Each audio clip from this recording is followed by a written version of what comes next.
corridor fell completely silent. Even the pounding of the hunter behind the sealed gate felt distant now. Kieran stared at the mimic, struggling to understand the words. You are never supposed to exist in this timeline. What does that mean? He whispered. The mimic's face perfectly mirrored his appearance. Same eyes, same voice, same expression. It felt like the future had copied him. Adrian stepped between them right away. Don't listen to it. The mimic tilted its head slightly. Fear detected, Adrian Voss. Lyra kept her rifle aimed steadily. Talk quickly before I remove your head. The creature didn't react. Instead, it looked back at Kieran. The gate predicts all human outcomes. Every birth, every death, every decision. Its voice echoed softly through the corridor. But your existence appears without origin. Kieran frowned harder. That's impossible. I have parents, a life, records. Records can be created. A cold feeling crept through Kieran's chest. Adrian suddenly shouted, Enough! The mimic finally turned toward him. For the first time, its expression darkened slightly. You already know the truth. Silence. Kieran slowly looked at Adrian. The old man avoided eye contact. That terrified Kieran more than anything else. What truth? No answer. The mimic spoke instead. In the original timeline, Kieran Vale died at age 8. The words hit like a physical blow. Kieran blinked. What?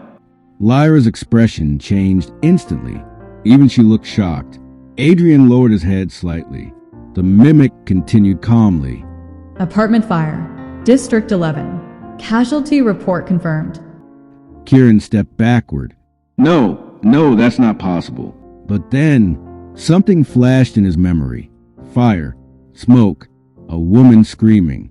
For years, he thought those memories were dreams. Now his heartbeat raced violently.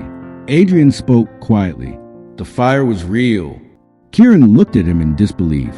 You knew? Adrian hesitated. Then he nodded once. You weren't supposed to survive that night. The corridor suddenly felt smaller. It became harder to breathe. What are you talking about? Adrian's artificial eye flickered faintly blue. In the future, after the gate opened, the intelligence began studying history. It searched for moments where human events could be changed. Kieran stared at him. You mean time travel? Yes. Lyra whispered softly. Oh God. Adrian continued. The intelligence discovered something terrifying. He looked directly at Kieran. Small changes in the past created unstable futures it couldn't fully predict. The mimic smiled faintly. You became the largest instability. Kieran's thoughts spiraled. So somebody changed the past and I survived? Adrian stayed silent for too long. Then finally he said, I saved you. Everything stopped. The corridor, the sounds, the fear. Kieran could barely hear anything anymore. What? In the original timeline, your death caused a chain of events that led to humanity's extinction much earlier. Kieran's voice shook.